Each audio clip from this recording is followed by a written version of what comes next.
السلام علیکم ناظرین، سلامتی ہو آپ پر جہاں بھی آپ ہوں۔ کیلنڈر پر آج دن میں تاریخ رہی 16 ربیع الاول، انگریزی تاریخ 13 اکتوبر ہے۔ اپنے میزبان راہی حجازی سے انڈیا کی خبریں سنیے۔ اتراکھنڈ سرکار نے مدرسوں کو الٹیمیٹم دے دیا۔ اتراکھنڈ میں مدارس سے کہا گیا ہے کہ وہ 1 ماہ کے اندر ریاست کے محکمہ تعلیم میں اپنا رجسٹریشن کرائیں، نہیں تو بندش کا سامنا کرنے کو تیار رہیں۔ اتراکھنڈ کے سماجی اور اقلیتی بہبود کے وزیر چندن رام داس نے کہا کہ مدرسوں کو 1 ماہ کے اندر محکمہ تعلیم میں رجسٹریشن کرانے کا الٹیمیٹم دیا گیا ہے۔ اگر وہ مقررہ مدت میں ایسا نہیں کرتے ہیں تو انہیں بند کرنے کے لیے قدم اٹھائے جائیں گے۔ واضح ہے کہ اس وقت اتراکھنڈ مدرسے میں 419 مدارس رجسٹرڈ ہیں، جن میں سے 192 کو مرکزی اور اتراکھنڈ حکومتوں سے گرانٹ ملتی ہے۔ اتراکھنڈ حکومت کا اندازہ ہے کہ تقریباً 400 ایسے مدرسے ہیں جو رجسٹرڈ نہیں ہیں۔ چندن رام داس نے کہا کہ محکمہ تعلیم میں رجسٹریشن نہ کرانے کی وجہ سے وہاں پڑھنے والے طلباء کے مستقبل کو نقصان ہو رہا ہے، کیونکہ انہیں 5ویں جماعت کے بعد نیا داخلہ لینے میں پریشانی کا سامنا کرنا پڑتا ہے۔ انہوں نے مزید کہا کہ مدرسوں کے رجسٹریشن کا مقصد طلباء کی فلاح و بہبود ہے، کیونکہ وہ تبھی مرکزی اور ریاستی حکومتوں کی اسکیموں کا فائدہ اٹھا سکیں گے۔ واضح ہو کہ مدرسوں کو ملنے والی گرانٹ کا صحیح استعمال نہ کرنے کے الزامات کے درمیان وزیر اعلیٰ اتراکھنڈ پشکر سنگھ دھامی نے حال ہی میں مدرسوں کے سروے کی ضرورت پر زور دیا تھا۔ پشکر سنگھ دھامی نے کہا تھا کہ کئی جگہوں پر مدرسوں کے بارے میں تمام طرح کی باتیں سامنے آ رہی ہیں، اس لیے ان کا ایک بار سروے کرانا بالکل ضروری ہے تاکہ ساری صورتحال واضح ہو جائے۔ کرناٹک ہائی کورٹ کا فیصلہ غلط ہے اور حجاب لینا خواتین کی مرضی کی بات ہے۔ انڈیا کی سپریم کورٹ ملک میں مسلم خواتین کے حجاب لینے کے حق کے مقدمے کی سماعت کے دوران ججوں کی اس معاملے میں مختلف آراء کے باعث کوئی فیصلہ کرنے سے قاصر رہی ہے، اور اب اس مقدمے کی سماعت سپریم کورٹ کا لارجر بینچ کرے گا۔ سپریم کورٹ کے جسٹس ہیمنت گپتا اور سودھانشو دھولیا کا 2 رکنی بینچ اس مقدمے کی سماعت کر رہا تھا۔ مقدمے کی سماعت کرتے ہوئے ایک جج نے کرناٹک ہائی کورٹ کے فیصلے کو برقرار رکھتے ہوئے کہا کہ اسلام میں حجاب لینا لازمی نہیں ہے، جبکہ بینچ میں موجود دوسرے جج کا کہنا تھا کہ کرناٹک ہائی کورٹ کا فیصلہ غلط ہے اور حجاب لینا خواتین کی مرضی کی بات ہے۔ جمعرات کو اس مقدمے میں ہونے والی کارروائی کا مطلب یہ ہے کہ انڈیا میں حجاب کے معاملے پر گزشتہ 10 ماہ سے جاری بحث اب بھی ہوتی رہے گی۔ سماعت کے دوران جسٹس گپتا نے کہا کہ حجاب کے بارے میں ہماری مختلف رائے ہیں، اس لیے یہ معاملہ چیف جسٹس کو بھیجا جا رہا ہے تاکہ وہ لارجر بینچ تشکیل دے سکیں۔ تاہم اس دوران کرناٹک ہائی کورٹ کا جاری کردہ فیصلہ نافذ رہے گا۔ واضح رہے کہ رواں سال مارچ میں کرناٹک ہائی کورٹ نے فیصلہ دیا تھا کہ کلاس رومز میں حجاب پہننے کی اجازت دینا مسلم خواتین کی آزادی میں رکاوٹ بنے گا اور یہ انڈین آئین کے مثبت سیکولرزم کی روح کے بھی خلاف ہوگا۔ کرناٹک ہائی کورٹ نے کہا تھا کہ اسلام کے مطابق حجاب لازمی نہیں ہے۔ نفرت انگیز پروگرام پر جمعیت علماء ہند کے وفد کی دہلی پولیس سے ملاقات۔ جمعیت علماء ہند کے جنرل سیکریٹری مولانا حکیم الدین قاسمی کی قیادت میں ایک وفد نے special C P law and order Delhi police Dependra Pathak سے ملاقات کی اور شمال مشرقی دہلی میں نفرت انگیز پروگرام منعقد کرنے اور مسلمانوں کے خلاف اکثریتی طبقے کو اکسانے والوں پر سخت کارروائی کا مطالبہ کیا۔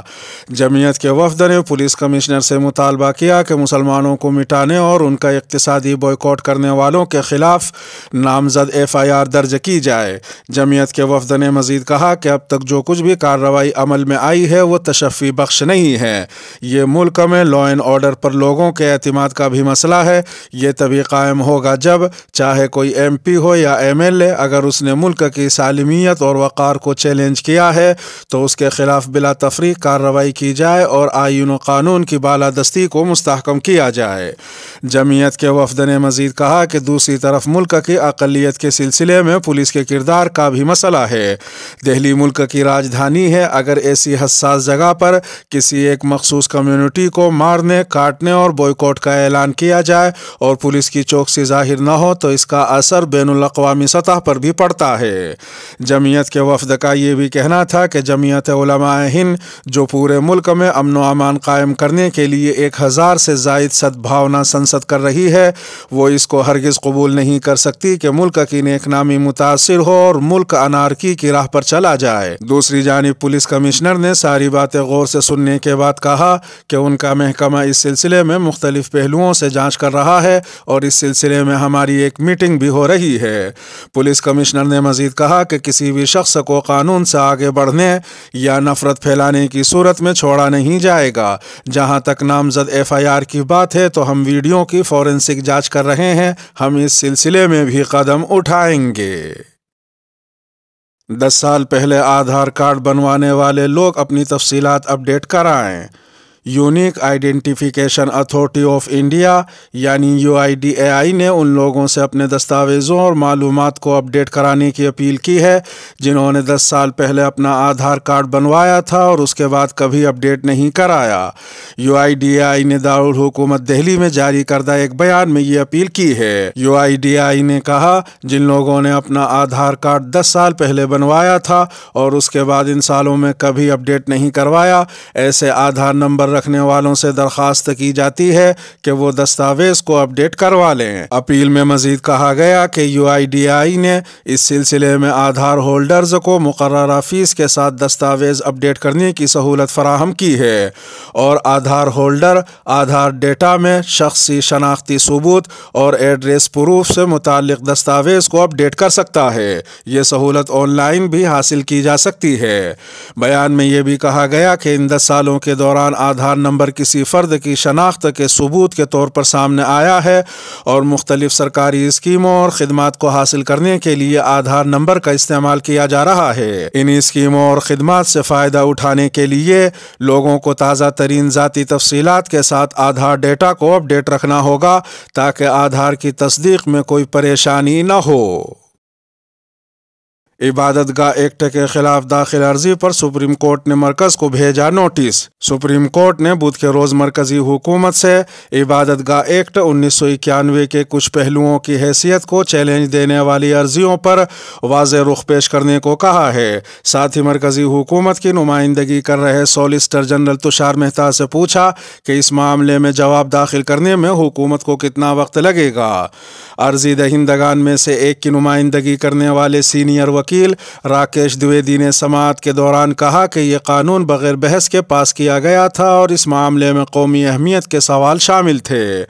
راکیش دویدی نے اپنے تیار کردہ 11 سوالات کا تذکرہ کرتے ہوئے کہا کہ قانون کے سوالوں میں آئینی التزامات کی تشریح شامل ہے اور موجودہ معاملے میں عدالت کے ذریعے غور کیا جا سکتا ہے۔ دوسری جانب جمعیت علماء ہند کی نمائندگی کرنے والے وکیل ورندا گروور نے دلیل دی کہ اس معاملے کو آگے بڑھانے کے لیے مرکزی حکومت کا رد عمل اہم ہے۔ بینچ نے اس پر کہا کہ جب کسی قانون کی اہلیت کو چیلنج پیش کیا جاتا ہے تو مرکزی حکومت کا رد عمل ضروری ہوتا ہے۔ دلائل سننے کے بعد 2 رکنی بینچ نے مرکزی حکومت کو 31 اکتوبر یا اس سے پہلے ایک حلف نامہ داخل کرنے کی ہدایت دی، ساتھ ہی اس معاملے کی سماعت کے لیے 14 نومبر کی تاریخ مقرر کر دی۔ لکشمن ریکھا سے واقف ہیں لیکن نوٹ بندی کے معاملے کی تحقیقات کی جائیں گی۔ سپریم کورٹ نے بدھ کے روز کہا کہ وہ حکومت کے اسٹریٹجک فیصلوں کے عدالتی جائزے کے سلسلے میں لکشمن ریکھا سے واقف ہے لیکن وہ 2016 کے نوٹ بندی کے فیصلے کی تحقیقات کرے گی تاکہ یہ معلوم کیا جا سکے کہ یہ معاملہ صرف اکیڈمک مشق تو نہیں تھا۔ سپریم کورٹ کی 5 رکنی آئینی بینچ نے 500 اور 1000 روپے کے نوٹوں پر پابندی کے فیصلے کو چیلنج کرنے والی عرضیوں پر مرکزی حکومت اور ریزرو بینک آف انڈیا کو مفصل حلف نامہ داخل کرنے کی ہدایت دی۔ آئینی بینچ نے بدھ کو سوال کیا کہ کیا حکومت اور ریزرو بینک آف انڈیا نے 2016 میں 500 اور 1000 روپے کے نوٹوں کو بند کرنے کی پالیسی کے ذریعے کالے دھن، ٹیرر فنڈنگ اور جعلی کرنسی کو روکنے کے اپنے بیان کردہ مقاصد کو حاصل کیا یا نہیں؟ بینچ نے مزید کہا کہ ہم ہمیشہ سے جانتے ہیں کہ لکشمن ریکھا کہاں ہے، لیکن جس طرح سے یہ نوٹ بندی کی گئی اس کی جانچ ہونی چاہیے۔ اس کا فیصلہ کرنے کے لیے ہمیں وکیل کو سننا ہوگا۔ مودی سرکار کی جانب سے پیش ہونے والے سولیسیٹر جنرل تشار مہتا نے کہا کہ اکیڈمک مسائل پر عدالت کا وقت ضائع نہیں کرنا چاہیے۔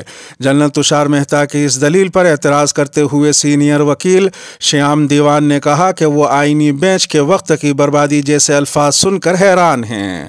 ایک اور سینئر وکیل پی چدمبرم نے کہا کہ مودی کابینہ نے نوٹ بندی کو منظوری دینے کا فیصلہ کیا اور وزیر اعظم نریندر مودی نے 8 نومبر 2016 کو ٹی وی پر اس کا اعلان کر دیا۔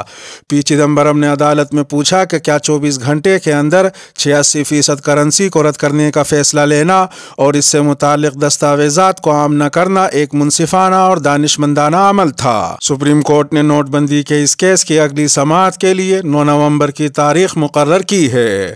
اس کے ساتھ ہی ویڈیو کا اختتام ہوا۔ سلامتی ہو آپ پر جہاں بھی آپ ہوں۔